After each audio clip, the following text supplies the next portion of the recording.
السلام علیکم، میں ہوں نادیہ انوار اور آپ دیکھ رہے ہیں ارکم کے مہمان ارکم نیوز ایچ ڈی کے پلیٹ فارم سے۔ ناظرین، آج ہمارے ساتھ موجود ہیں باغبان فاؤنڈیشن کی صدر فرزانہ سرور صاحبہ ہمارے ساتھ موجود ہیں، ان سے ہم بات کریں گے، تو آئیے انہیں ویلکم کرتے ہیں۔ السلام علیکم۔ وعلیکم السلام۔ کیسی ہیں آپ؟ شکر الحمدللہ۔ اچھا، سب سے پہلے تو فرزانہ صاحبہ مجھے یہ بتائیے کہ آپ کی یہ جو باغبان فاؤنڈیشن ہے اس کے حوالے سے آپ تھوڑا سا ہمیں بتائیے، ہمارے ناظرین کو بتائیے کہ یہ اس فاؤنڈیشن میں بیسکلی کیا کام ہوتا ہے؟ ہماری فاؤنڈیشن میں جی جناب گیمز کے اوپر ہے، ہم لوگ کھیل کے اوپر کام کرتے ہیں اور بچیوں کے رشتوں کے اوپر کام کرتے ہیں۔ ایجوکیشن ہم نے کافی اس کے اوپر کام کیا ہے اور جو بچیاں معذور ہیں اس پہ ہم نے کام کیا ہے، اور بہت سارے مزید جو میڈیکل کیمپ لگائے ہم نے تاکہ لوگوں کو جو ہے وہ طبی امداد مل سکے ان کے میڈیکل کے حساب سے، اور جو لوگ پریشان ہوتے ہیں، یہ سب ہم نے بہت سارے کام کیے۔ اور ہم نے کیمپ اندرونی سندھ جا کے بھی لگائے ہیں، اپنے کیمپ لگائے ہیں، راشن بانٹے ہیں لوگوں کو، اور کافی مطلب ان چیزوں میں ہم نے گیمز کے اس میں بھی کام کیا ہے۔ ابھی ہمیں سندھ کی طرف سے جو ہمیں پروجیکٹ ملا تھا وہ بھی ہم نے ماشاءاللہ اورنگی ٹاؤن میں بچے اور بچیوں کو ہم نے کرکٹ کے بارے میں وہ گیم کھلوائے تھے، وہ بھی کیا۔ صحیح۔ اچھا، اب مجھے ذرا یہ بتائیں کہ آپ نے بتایا کہ آپ کی فاؤنڈیشن جو ہے وہ ان ساری چیزوں کے اوپر آپ نے ڈیٹیل میں ابھی میں آپ سے سوال کروں گی کہ یہاں پر جو آپ نے بتایا ایجوکیشن کے حوالے سے بتایا، تو ایجوکیشن میں آپ لوگوں نے کیا کیا کام کیا ہے، تھوڑا سا اس کے حوالے سے آپ مجھے بتائیں۔ ایجوکیشن میں ہم نے جو ہے وہ گھاروں میں ہم نے اسکول بنایا ہے، اپنا چھوٹا سا اسکول ہے جو چل رہا ہے ہمارا، وہاں بچیوں کو ایجوکیشن حاصل کرنے میں بہت دقت ہوتی ہے اور بچوں کو بھی بہت دقت ہوتی ہے، تو وہ ہمارا ماشاءاللہ سے ایک چھوٹا سا اسکول ہمارا اسٹارٹ ہے، جو گل حسن دیکھتے ہیں اس کو، اور وہ ہم وہاں پہ اکثر ہم جا کر کے ان کو دیکھ رہے ہوتے ہیں، اور وہ ایجوکیشن کے حساب سے وہاں ہمارا ایک چھوٹا سا اسکول چل رہا ہے۔ صحیح۔ اچھا، اب یہ مجھے بتائیں، یہ تو آپ نے ایجوکیشن کے حوالے سے بتا دیا۔ اچھا، اب یہ جو راشن کا آپ کہہ رہی ہیں کہ ہم راشن کا جو ہے وہ ڈسٹریبیوشن کا کام ہوتا ہے، تو ریگولر بیسس پہ کس طرح سے آپ لوگ یہ کام کرتے ہیں؟ دیکھیے، ریگولر بیسس پہ تو ہم بہت ضرورت مند جو سفید پوش لوگ ہیں ان کی پوری انکوائری کر کے کرتے ہیں، لیکن جیسے رمضان ہے اور اس میں ہے تو اس میں زیادہ تر لوگ ہمیں جب دیتے ہیں تو پھر اس پہ ہم کام کر لیتے ہیں، تو لوگوں کی جیسے ہمیں ہیلپ ملتی رہتی ہے ہم اس طرح سے اس کام کو آگے بڑھاتے رہتے ہیں۔ رمضانوں میں پچھلے اس پہ ہم نے بچیوں کو DW میں جو ہے وہ عید پہ جوڑے اور مہندی چوڑیاں کا انتظام کیا تھا، اور بہت خوش ہوئی بچیاں۔ اس کے بعد ہم نے روزے کھلوائے پورے سال، 2 سال سے تو یہ ہو رہا ہے کہ ہم لوگ زیادہ تر ہم روزے کھلوا رہے ہیں لوگوں کے، کیونکہ روزہ کھلوانا ایک ثواب کا کام ہے، اور جو لوگ آتے ہیں ان کے لیے جو روڈ پہ سے گزر رہے ہوتے ہیں، بہت سارے لوگ ہوتے ہیں جن کے روزے کے لیے کوئی انتظام نہیں ہوتا، تو وہ ہم اس کام کو آگے بڑھا رہے ہیں۔ کام ہو رہا ہے۔ اچھا، یہ بتائیں آپ کی فاؤنڈیشن کتنے ٹائم سے ورک کر رہی ہے، کب سے آپ کی یہ فاؤنڈیشن جو ہے اس کا مجھے بتائیں کتنے سالوں سے کام ہو رہا ہے؟ دیکھیے، بھی 2007 سے میں نے اس کو سٹارٹ کیا تھا، اور ڈسٹرکٹ لیول پہ میں نے کام کیا باغبان فاؤنڈیشن، باغبان ویلفیئر سوسائٹی کے اوپر، پھر میں نے باغبان فاؤنڈیشن رجسٹر ہوئی میری 2011 میں، اس کے بعد میں نے جو ہے انٹرنیشنل اس کے اوپر کام شروع کیا اپنا، اور ماشاءاللہ سے کافی اچھا کام میرا جا رہا ہے اس وقت۔ صحیح۔ اچھا، اور اچھا مجھے اب یہ بتائیں کہ خواتین کے حوالے سے کہ کیا جو ہے جو میجر جو پوائنٹس ہیں جن پہ آپ لوگ کام کرتے ہیں، خواتین کے جو خواتین کے مسائل ہیں، ان کے کن مسائل کو آپ لوگ زیادہ فوکس کر کے اس کے اوپر کام کرتے ہیں؟ سب سے پہلے تو یہ کہ خواتین کو اویئرنیس نہیں ہوتی کہ ان کو اپنے لیے کیا کرنا چاہیے اور کس طرح سے آگے موو کرنا چاہیے اور اپنے آپ کو کیسے بچانا چاہیے، اس کے اوپر ہم کافی ان کو اویئرنیس دیتے ہیں۔ دوسری یہ ہے کہ اور بھی ان کے ہیلپ کی جاتی ہے جاب کے سلسلے میں یا ان کوئی پڑھائی کے سلسلے میں، جو بھی ان کے گھریلو مسئلے ہوتے ہیں، شادیاں ہیں اور بھی ان کی مسئلے مسائل ہیں، تو اس کو ہم سالو کرنے کی کوشش کرتے ہیں۔ صحیح۔ اچھا، اب یہ مجھے بتائیں کہ جیسے میڈیکل کیمپس وغیرہ ہوتے ہیں، بہت سارے لوگ ہوتے ہیں جو افورڈ نہیں کر سکتے ہیں، جو ابھی جس طرح کی ابھی مہنگائی تو خیر وہ تو ہمیشہ سے ہے، ایک غریب انسان کے لیے تو مہنگائی ہمیشہ سے ہوتی ہے، اور میڈیکل جو ہے وہ بہت ہی وہ کہتے ہیں نا ایک عام انسان افورڈ نہیں کر پاتا، تو غریبوں کے لیے تو بہت ہی مشکل ہوتا ہے، تو اس میں آپ لوگ کس طریقے سے کام کرتے ہیں؟ دیکھیے، جب میڈیکل کیمپ لگایا جاتا ہے تو ہم نے کافی اس پہ میڈیکل کیمپ لگائے ہیں، ہم نے اندرونی سندھ جب میڈیکل کیمپ لگائے تھے تو اس کے لیے خواتین کے لیے جو الٹرا ساؤنڈ کا بڑا مسئلہ تھا اس پہ ہم نے کام کیا. پھر کراچی شہر میں ہم نے جو ہے میمن گوٹ ہے, پہلوان گوٹ ہے, اور غریب علاقوں میں ہم نے میڈیکل کیمپ لگائے, اس لیے کہ غریبوں کو سہولت میسر ہو. تاکہ جب ہم نے آئی کیمپ لگایا تھا تو اس میں ہم نے چشمے, دوائی, آئی ڈراپ وغیرہ اور آپریشن کی ان کو سہولتیں دی. اس کے علاوہ ہم نے جب عام میڈیکل اسٹور لگایا تو اس کے اندر جو جو خواتین کے مسئلے مسائل ہیں اس کو سالو کرنے کی کوشش کی ہم نے. اور جب کوئی بھی وبا پھیلتی ہے اس کے لیے میڈیکل کیمپ لگایا جاتا ہے تو اس کی سہولت ان کو دی جاتی ہے. اچھا, وبا کی بات کہی آپ نے تو میں یہی کہوں گی کہ ابھی جو ہے کووڈ جیسے وہ کہتے ہیں نا کہ اس ایک ہم کووڈ-19 جس کو کہا جاتا ہے اور وہ 2 سال تک رہا اور اسٹل ابھی بھی کہا جاتا ہے کہ احتیاط کرنی چاہیے, تو اس میں بہت زیادہ لوگوں کو پرابلم فیس ہوئی. اس میں ہم یہ نہیں کہیں گے کہ صرف غریبوں کو مسئلہ تھا, ہر طبقے کا انسان پریشان تھا. تو اس میں آپ کی فاؤنڈیشن نے کس طرح سے کام کیا؟ اس میں ہم نے بہت زیادہ کام کیا.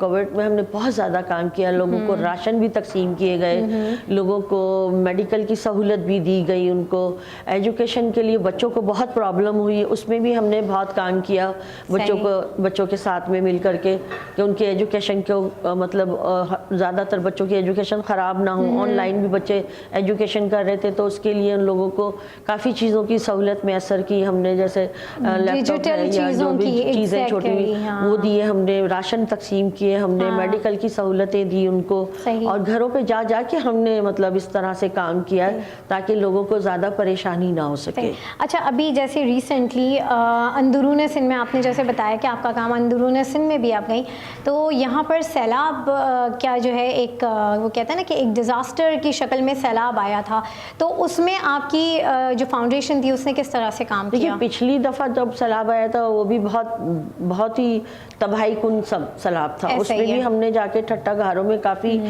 راشن بھی تقسیم کیے, کپڑے بھی تقسیم کیے, میڈیکل کے اوپر بھی ہم نے کام کیا, کیمپنگ بھی کی. لیکن ابھی جو سیلاب آیا تھا, اب جو اس وقت آیا تھا, اس پہ ہم نے کیمپنگ کی, اس کے لیے ہم نے بہت ساری چیزوں کا مطلب جمع کیا. وہاں تو یہ تھا نا کہ بس صرف چنے چاہیے ہمیں یا ایسی فوڈ چاہیے جو خشک آئٹم ہو, ڈرائی آئٹم ہو, وہ کافی مقدار میں ہمارے پاس جمع ہوا. ہم نے کیمپنگ کری اس دوران میں, کیونکہ میں تھوڑا سا بیمار ہو گئی تھی تو تھوڑا ہم نے ڈیلے کیا کیمپنگ میں, تھوڑا لیٹ کرا ہم نے کیمپنگ, کیونکہ اس کے لیے کافی چیزیں ہمیں چاہیے ہوتی ہیں, کافی کام کرنا پڑتا ہے. تو پھر بھی ماشاءاللہ ہم نے جتنا بھی وقت اس میں کام کیا, ہمیں بہت سارا سامان وہ ہوا, تو ہم نے JDC والوں کو جا کر کے, کیونکہ ہم خود اس علاقے میں نہیں جا سکتے تھے, اور ہم نے JDC کو جمع کر کے سارا سامان ان تک پہنچایا کہ وہ لوگ کام کر رہے ہیں اور وہ لوگ پہنچا رہے ہیں. تو ان کے ساتھ مل کے ہم نے مطلب اس طرح سے آگے بڑھنے کی کوشش کی اور وہاں تک ہم نے اس کام کو پہنچایا. جتنا بھی ہمارے پاس راشن, کپڑا جتنا بھی جمع ہوا, اور وہ ہم نے ان کو. تو مجھے یہ بتائیں کہ کہاں پر آفس ہے آپ کا, اور جو لوگ آپ کی فاؤنڈیشن کے تھرو دوسروں تک مدد کرنا چاہتے ہیں وہ کیسے کانٹیکٹ کر سکتے ہیں؟ ذرا سا اس حوالے سے تھوڑا. دیکھیے بیٹا, پہلے تو میں نے تقریباً 6 سال آفس رکھا ڈیفینس میں, DHA میں میرا, ٹھیک ہے, ڈیفینس فیز 2 میں میرا آفس رہا, وہاں میں نے بہت سارا کام کیا. اس کے بعد زندگی میں ایک حادثہ ہوا میرے ساتھ میں, جو میری بہو کی ڈیتھ ہوئی تھی, تو اس کے بعد پھر میں نے یہ جو ہے گلستان جوہر سے کام شروع کیا ہے, جو ہمارا ہیڈ آفس ہے. ٹھیک ہے, تو ہم گلستان جوہر میں سے ہم نے کام شروع کیا ہوا ہے, وہیں ہمارا ہیڈ آفس بھی ہے, اور وہیں سے ہم لوگ کام کرتے ہیں. ارمائٹ اینڈ شاپنگ مال ہے, اور گلستان جوہر D203. اچھا, یہ ہمارا ایڈریس ہے. صحیح. تو اچھا, اب یہ تو آپ نے مجھے بتایا سارا کہ کس طرح سے آپ کی فاؤنڈیشن کام کر رہی ہوتی ہے. اچھا, خواتین کے جو ہے جیسے جہیز کے معاملات ہوتے ہیں, اس کو کس طرح سے آپ لوگ ڈیل کرتے ہیں, یا پھر روزگار کے حوالے سے؟ اور تھوڑا سا مجھے یہ بتائیے کہ کیا دسترخوان کا بھی کوئی سلسلہ ہے؟ نہیں, دسترخوان کا تو ایسا فی الوقت کوئی ایسا سلسلہ نہیں ہے, کیونکہ ہمارے پاس فنڈنگ بہت کم ہے. ٹھیک ہے, صحیح. اگر ہمارے پاس فنڈنگ زیادہ ہو تو انشاءاللہ تعالی ہمارا اس کا بھی ارادہ ہے کہ ہم دسترخوان کو بھی آگے بڑھا سکیں. ٹھیک ہے, صحیح. اور بچوں کی شادی کا سلسلہ جو ہے وہ ہمارے ساتھ رہتا ہے عموماً. ابھی بھی ہمارے پاس کئی اپلیکیشنز آئی ہوئی ہیں, تو وہ ہم لوگوں کو موو کر دیتے ہیں کہ جو بھی اس کے اندر ہیلپ کرنا چاہے. تو زیادہ تر ہمارے ساتھ میں میمن کمیونٹی سے ایک صاحب ہے, اور انہوں نے اپنا نام لینے سے تو مجھے منع کیا ہوا ہے، لیکن وہ اکثر بیشتر میرے ساتھ ہیلپ کرتے ہیں اور بچیوں کو ایک پیکیج دیتے ہیں جس میں کافی سامان ہوتا ہے، تو وہ بھی ہمارے ساتھ ہیلپ کرتے ہیں. اور لوگ بھی آئیں ہمارے ساتھ ہیلپ کریں تو ہم اس کام کو زیادہ آگے بڑھ کے کر سکتے ہیں، کیونکہ بچیوں کے لیے بہت ایشو ہوتا ہے ایک شادی کروانا ان کا اور پھر ان کے لیے جہیز کا معاملہ کرنا. بالکل ایسے ہی ہے.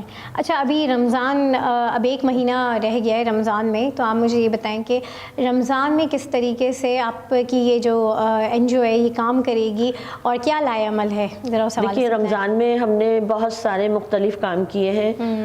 میں نے شاید آپ کو بتایا بھی ہوگا ڈی ڈبلیو کا ہم نے رمضانوں کے دوران جو ہے وہ بچیوں کو تقریباً 100 بچیوں کو ہم نے کپڑے، چوڑی اور مہندی وغیرہ تقسیم کیے، تاکہ یہ ذہن میں میرے اس لیے آیا تھا کہ اس سے پہلے بھی ہم نے روزے کھلوائے اس کام کو کرنے سے پہلے. پھر میرے ذہن میں آیا کہ بچوں نے کہا کہ ہمارے پاس کپڑے نئے نہیں ہوتے عید پہ پہننے کے لیے، تو پھر ہمارے جو کینیڈا سے صاحب ہیں انہوں نے بھی ہماری بڑی ہیلپ کی، اور بچے ہمارے وہ سب ہمیں ہیلپ کرتے ہیں اس معاملے میں، اور لوگوں سے بھی درخواست ہے کہ وہ بھی ہماری ہیلپ کریں.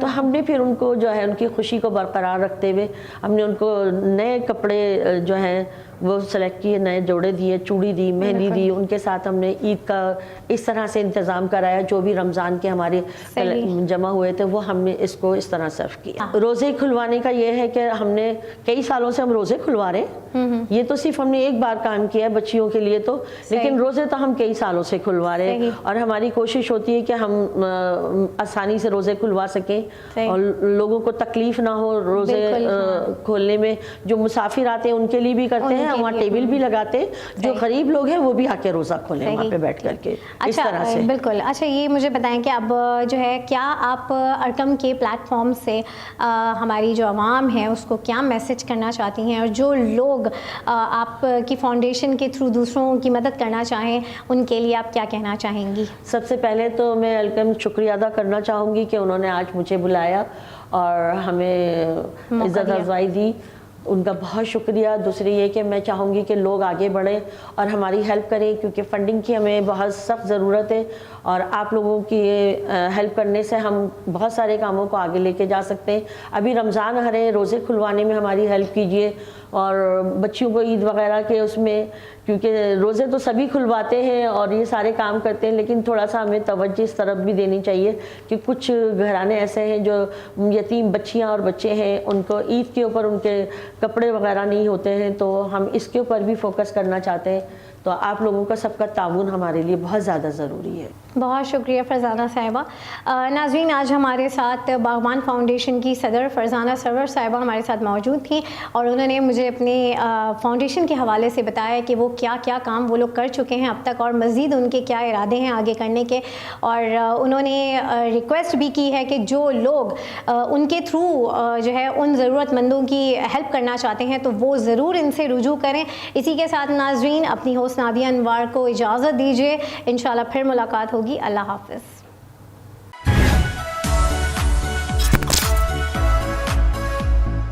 بات ہو خوبصورتی کی یا صحت کی، ہوگی بات مختلف مسائل کی،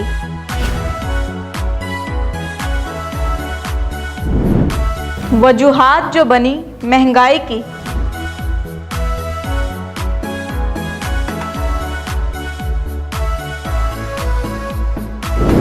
ان سب پر ہم ملاقات کروائیں گے آپ کی مختلف شعبۂ زندگی کے لوگوں سے، جن سے کریں گے دلچسپ گفتگو.